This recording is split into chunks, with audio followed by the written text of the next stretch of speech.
Hello, how are you? I hope you've been enjoying a terrific week. Are you a new listener or a regular? Either way, I'd love to know how you feel about a breath of fresh air. Please reach out to me anytime with comments, suggestions, or requests for guests. You could even give the podcast a review or rating. breathofreshair.com.au. Fleetwood Mac's Don't Stop ties in so nicely with my guest today because he spent several years out front of the group as their vocalist. Billy Burnette is the epitome of a rock star.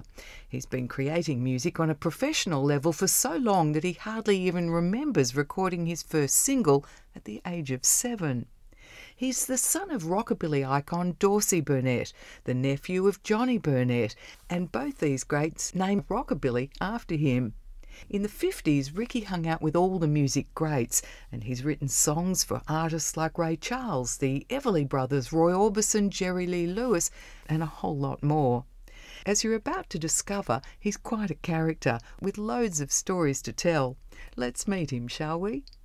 Billy Burnette, welcome to A Breath of Fresh Air. How are you? I'm fine. Thank you, Sandy. Hey, Billy, there is so much to talk about because you have the most fascinating career. So is it okay if we take a big walk back and start chatting about where it all began for you? Yes. Excellent. I started out as a small child. that much we've got in common. Yeah.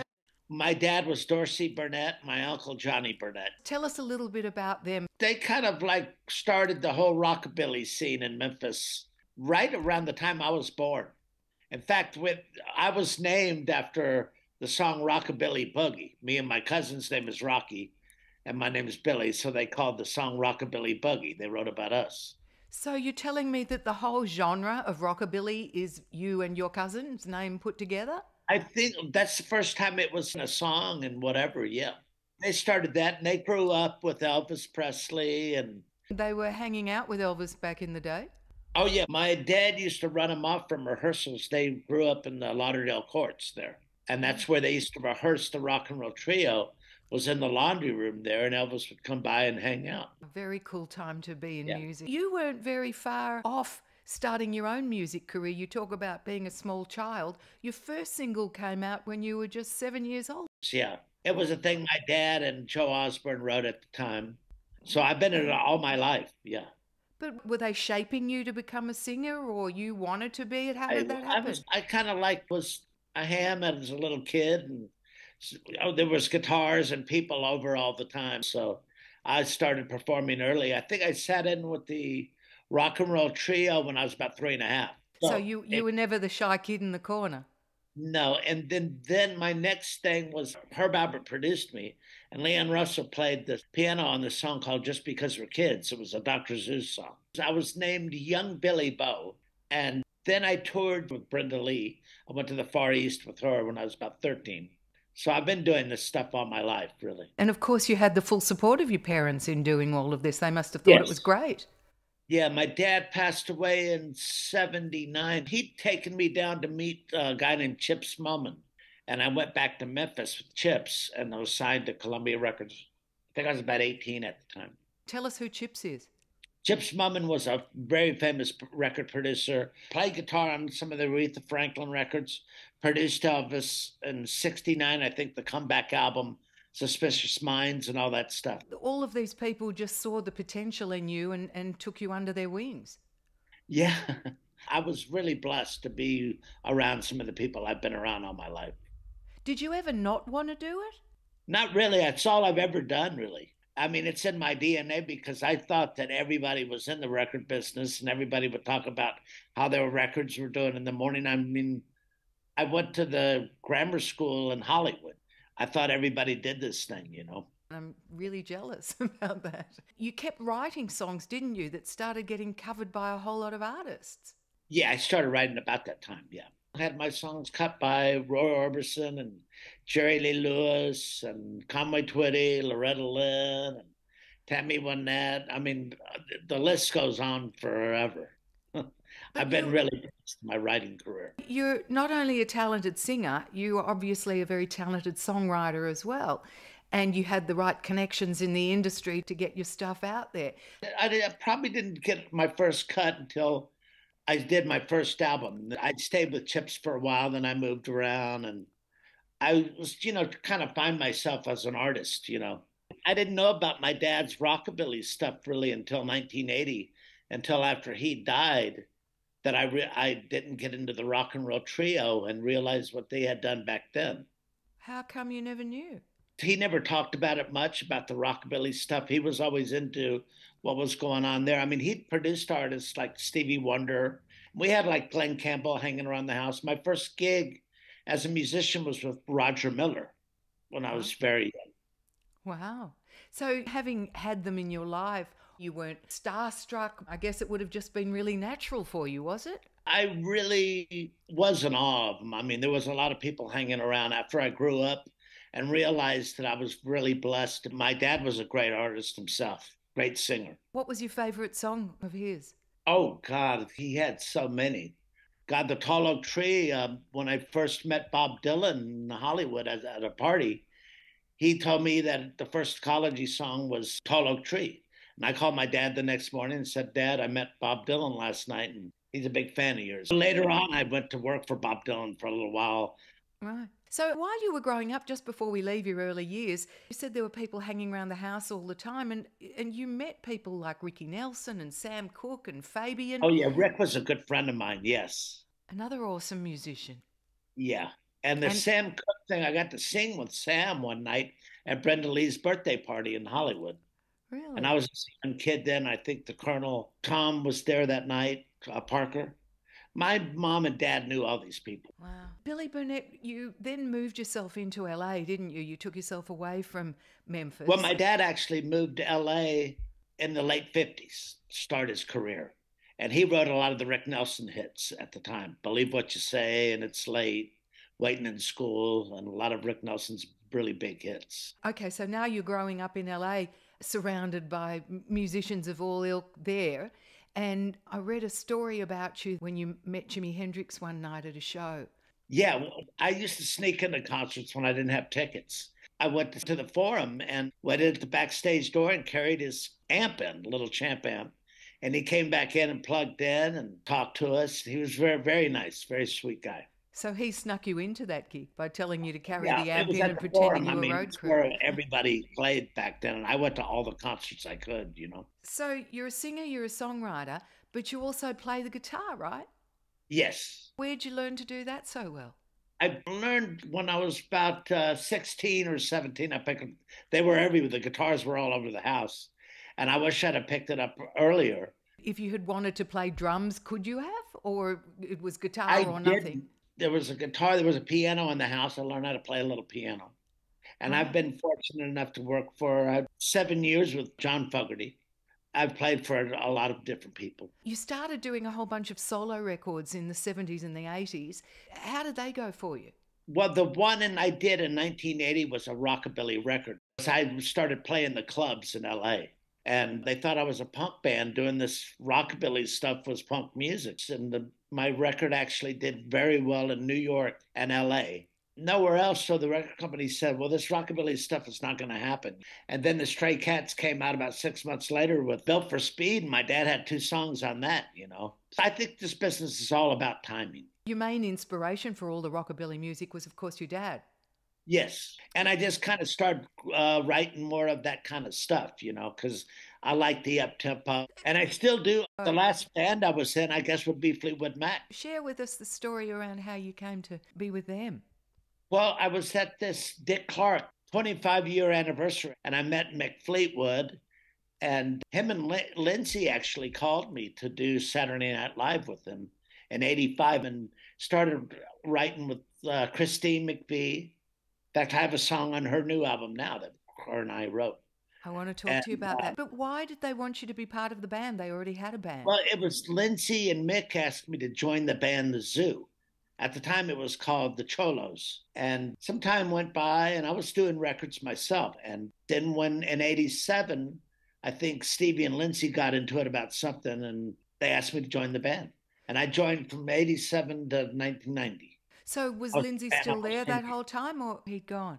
I took his place. It was a big, big shoes to fill, because he was the inventor of all that sound and music. Billy stayed with Fleetwood Mac for almost a decade, becoming one of the band's primary songwriters and vocalists. He exudes talent, good looks, and that rock star aura. I guess it's understandable, given his journey as a musician, singer, songwriter and guitarist. He's hobnobbed it with music's elite since childhood, but points to joining Mick Fleetwood's band The Zoo and taking Lindsey Buckingham's place in Fleetwood Mac as the highlights of his career to date. What was it like for you to be with them? It was amazing. My life changed overnight. How so? It was a lot of money. That was my favorite band. And I'd heard them one day with my dad. I was in Hollywood meeting with Lester Seal, who had signed Stevie and Lindsey, and I heard their music, not knowing who they were. And I was a big Delaney and Bonnie fan at the time, and I'd worked some with them, and Delaney I'd written a lot with, and ended up joining Fleetwood Mac, I think our first gig was St. Louis. We rehearsed a lot to do that. We didn't know what was going to happen, joining a band that big and replacing one of the main guys in it, or the main guy. And it went well. It went well for almost 10 years. So nobody ever questioned Lindsey's departure and they all embraced you as the frontman? Yeah, I was very lucky at the time that it happened that way, yeah. And I did a duet with Stevie Nicks, a song called Are You Mine, in I think 85 or 86. And I was working with Christine, so I was kind of immediate kind of part of the family. Before that, though, was it you that actually was instrumental in putting together the band The Zoo, and you'd called Stevie and Christine? It was Mick's band. That was Mick's band. And we did a couple of records for RCA with The Zoo. Yes. Right. And you did the song Angel Come Home? Yes. On that first Zoo record? We did a great video with that, and Lindsey was actually singing on that. And you used the others as backup singers? Yeah, well, we did one track one night we did in Phoenix with Christine and Lindsey, and everybody played on the records, so it sounded like Fleetwood Mac, but we didn't have as much success with them at the time. Uh-huh. Of course, it's like timing, at the time I joined Fleetwood Mac, we did an album called Behind the Mask, and to them it was a flop and only sold 5 million, I think. It was not a very good album for them after selling what they had, The expectation was much higher. Oh, it was higher, and at the time the grunge music started to go in, and they couldn't even get the big hits that they had previously, So it's all about timing. You're saying that the music itself, the style changed, and that was why they leveled out. Yeah. I hate the way it changed. They were the best days of music. Would you agree? Yeah, it was a lot of fun, and it was a great band when I joined Fleetwood Mac. It was a great time, and it was a great band. Rick Vito and myself joined. They've only had one lineup besides Rick and myself, and that was the Mike Campbell, Neil Finn thing. And to me, it wasn't as good as a band. It was when I was with them. Of course, everybody was a lot younger when I was with them, too. Of course, that makes a big difference. I heard you guys did a fair bit of partying. Oh, God. We partied was our main thing, and we did music on the side. Have you had a chance to have a look at that series? It's called Daisy Jones and the Six.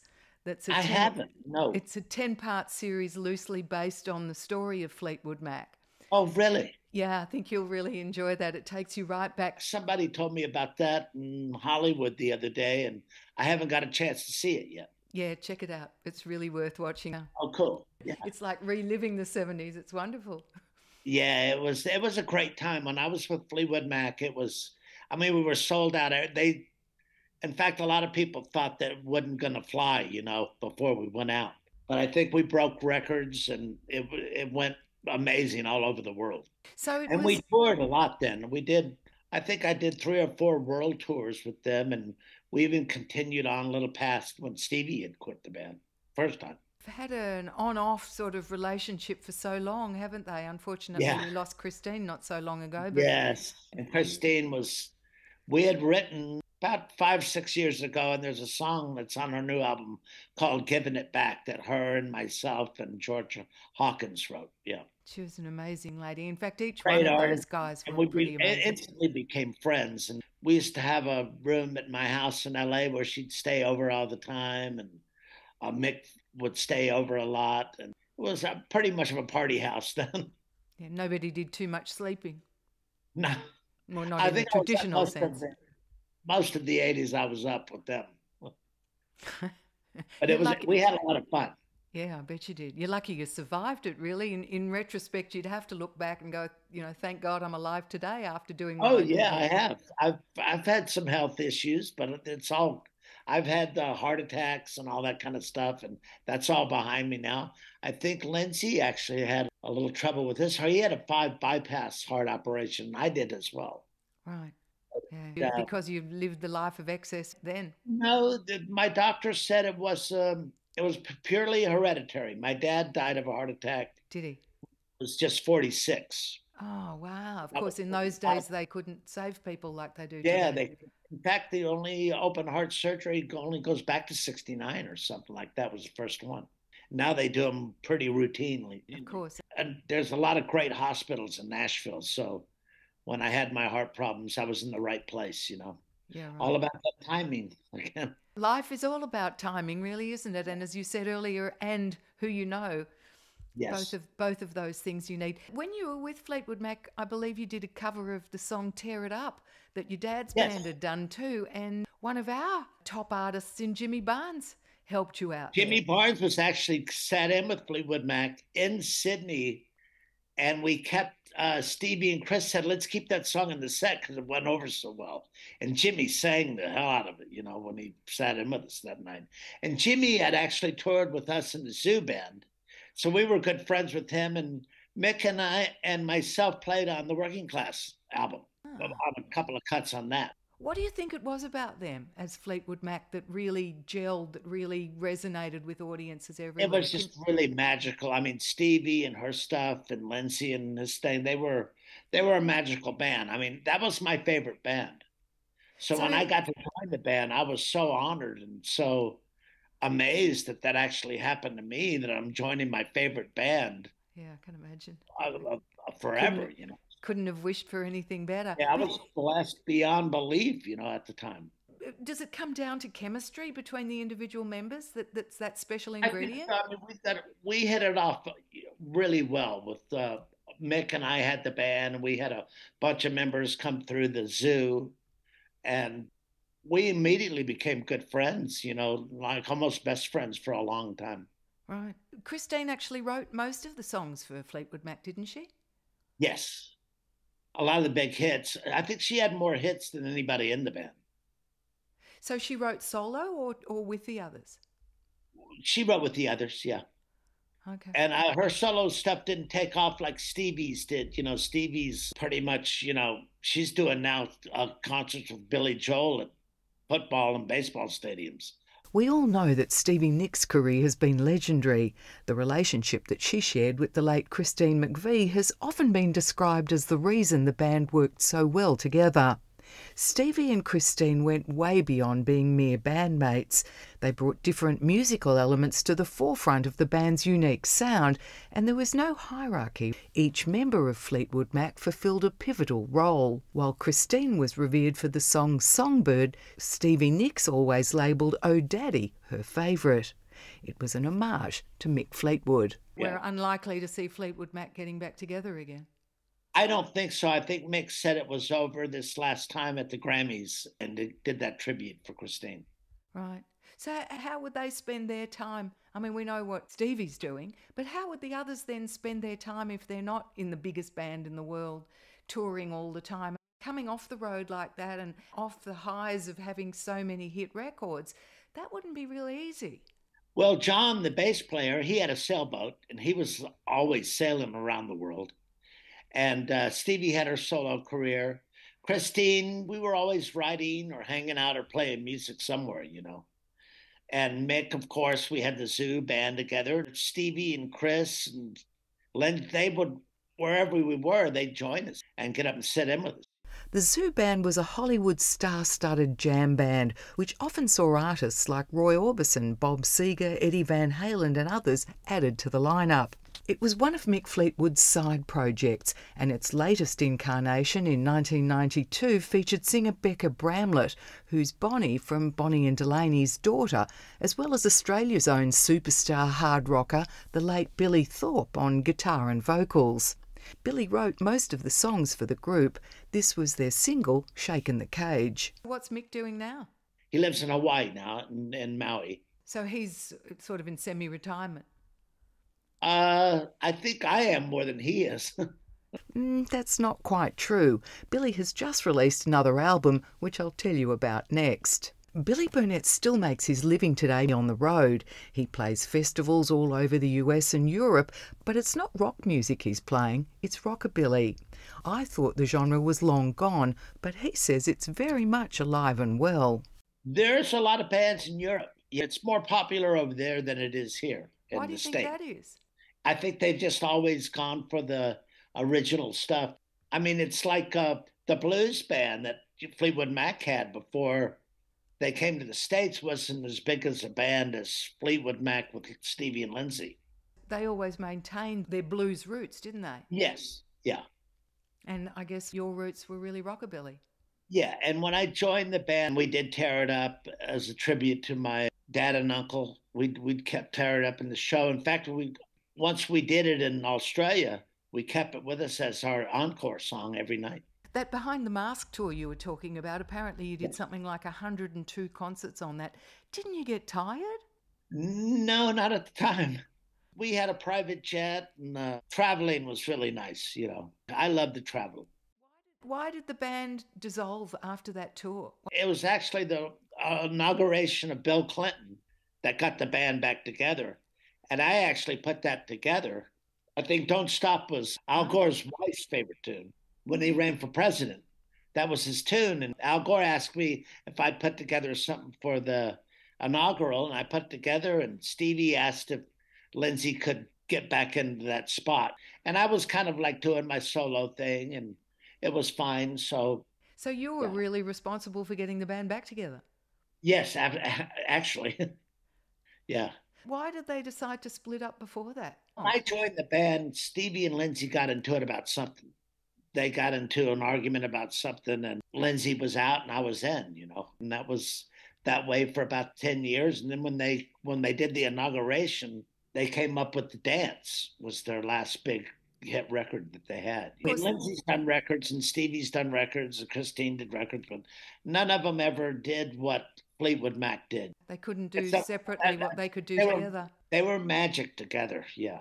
A few years later they did come back, but this time it included Dave Mason from Traffic and Becca Bramlett, but without Stevie. How did that happen? When I did that tour, I had left the band for a minute, but Mick asked me if I'd do that tour with them, with Dave. And Dave and I were good friends. And Becca, I've known since she was 3.5. I knew her mom and dad really well. We started that lineup of Fleetwood Mac, yeah. Right. And that was in the mid-90s. It was a very different Fleetwood Mac then that we saw, because Dave Mason brought a whole lot of his songs. The magic went with the original members a little bit. You know, people, when you go to a concert, they want to hear the hits. And we were able to do that with Rick and I, and when Becca and Dave joined the band, I sang most of the Fleetwood Mac stuff like Go Your Own Way and Don't Stop. And Christine didn't go on the road, but she was in the band. We did an album, Time, I think it was. Didn't do very well because it was like mostly grunge music at the time. Once again, time. I mean, I remember when I moved to Memphis, Elvis had just been there, and he wasn't the artist that he once was, you know. It's like things change, you know. In 94, though, they did bring Stevie, Lindsay and Christine back for The Dance. I was with the band till 95. We broke up. In Las Vegas was our last gig. Were you upset by that? No, because I was kind of into my solo career anyway. I was gone as far as I could with Fleetwood Mac, and I think we'd all realized that's as far as we're going to go. A lot of people thought I was nuts for, you know, leaving the band then, but, you know, you never know what's down the road. Oh, there's certainly been a lot more for you down that road, hasn't there? Because once you left, as you mentioned earlier, you became Bob Dylan's touring guitarist for a little while in 2003. Have you got a favourite memory from that tour with him? Oh, I love Bob. I was a big Bob Dylan fan. It was a lot of fun. We were in rehearsal. My favorite story about Bob was we're playing guitars and everything. And he picks up the acoustic guitar and goes, "This is my thing." And I go, "That is your thing." It was great. I really liked him a lot. Again, you were playing with one of your favourite performers. After that tour, I went with John Fogerty, and I was there for about 7 years, and we had a great band with him. So you've been super fortunate to play with all these people and to maintain a solo career simultaneously. Are you at all sorry that your solo career didn't exceed your contribution? Oh, of course. I've been with probably every label in the business, and I don't even know how many records I've done as a solo artist. Between John Fogerty, Bob Dylan and Fleetwood Mac, Billy Burnett's played many of the greatest rock songs ever written with the people that wrote them.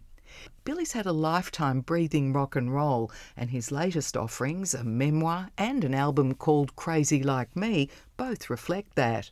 The book is the history of rockabilly music, chock full of stories, and the album tells of his journey through the songs that bookmarked his most seminal moments. I've toured some on my own and do a little bit, but not as much as I did with Fleetwood Mac. We were sold out every night. At Wembley Stadium when I was with them for like 127,000 people. What did that feel like? It was amazing. The band made all kind of money. It was a magical part of my life. Do you get nervous before getting out in front of that sort of crowd? No, Fleetwood Mac does. They would get really more nervous than I was about getting on stage. And the nerves, it's part of the thing. If you got to feel a little bit about it, before you get out there. Yeah. And then we did festivals in Europe that were like 400,000 people. And have you managed to maintain the partying after the concerts too? No, not like I used to. No. I mean, I think everybody in the band, we kind of like slowed all that down to, I mean, we were a party machine at the time. We were all over the place. You managed at the same time to have families and live. Yeah, I've got 2 boys now and I've been married twice. My songs still get cut by a lot of people. One was just cut by Willie Nelson's. I actually pitched it to Willie while I was with John Fogerty because Willie was opening for us. It's called Crazy Like Me. I've never written a book, and I go, I need to write a book about my life and about my dad because stories start to go, and as they go, they change all the time. So I go, I need to write this book. How did your memory hold up? It's great now. I mean, I'm glad I did the book when I did because I've been knocked in the head a couple of times since then. Various things have happened, so. And there was a lot of stories that needed to be told about my dad and uncle. I mean, I don't know if there had been an Elvis Presley or the kind of music he did if it wasn't for my dad and uncle, for him planting that seed in his head. That's because if you listen to their music, it's a lot like the early Elvis stuff. A lot of rock bands and a lot of people that I've met along the way, like Jimmy Page and Fleetwood, and they were all cut my dad's stuff. You really do come from rock royalty, don't you? Yeah, I've had a very blessed life. Just had a song on the Ray Charles album with Bonnie Raitt that won like 10 Grammys or something like that. So you're still writing today? Oh, yeah. I had a publishing company with Barbara Orbison, Roy Orbison's widow, for about 12 years, I think it was. I've written for Charlie Pride, like I said, Tammy Wynette. And we had a big record with George Strait, a #1 country record. It's called River of Love. You've got to be pretty proud of yourself. What an awesome track record. The last part of my book is all about, there's 2 pages on there that are just my songs that have been cut by people. And it's quite a few. I've had songs cut by Ringo Starr and all kind of people. The Beatles did one of my dad's songs, the BBC tapes. They cut Lonesome Tears in My Eyes. In fact, I went to see Paul McCartney one night with Mick Fleetwood. And Paul got me out to the side and said, John and I's favorite record was the Johnny Burnette and the Rock and Roll Trio record. They were big fans of the band. They had a song in Pulp Fiction that my dad and uncle wrote. Their stuff is still really popular today. Which song would you like us to go out on? My Love Will Not Change is close to me. Wow. That I've written with a guy in Nashville here. The Del McCoury Band has done it. It's a pretty popular song. Billy Burnette, thank you so much for sharing your time and stories with us. Thank you for having me. All the best to you. Bye. Thank you very much. Bye-bye. An interesting guy, isn't he? Billy Burnett's musical journey is far from over. To learn more about him, pick up a copy of his book, Crazy Like Me. You can get it through the website billyburnette.net. Thanks so much for your time today. I hope you've enjoyed the show. Don't forget, if you'd like to send in a request for a guest, just send me an email through the website abreathoffreshair.com.au. I'll look forward to being back in your company again same time next week. Have fun meantime, won't you? Bye now.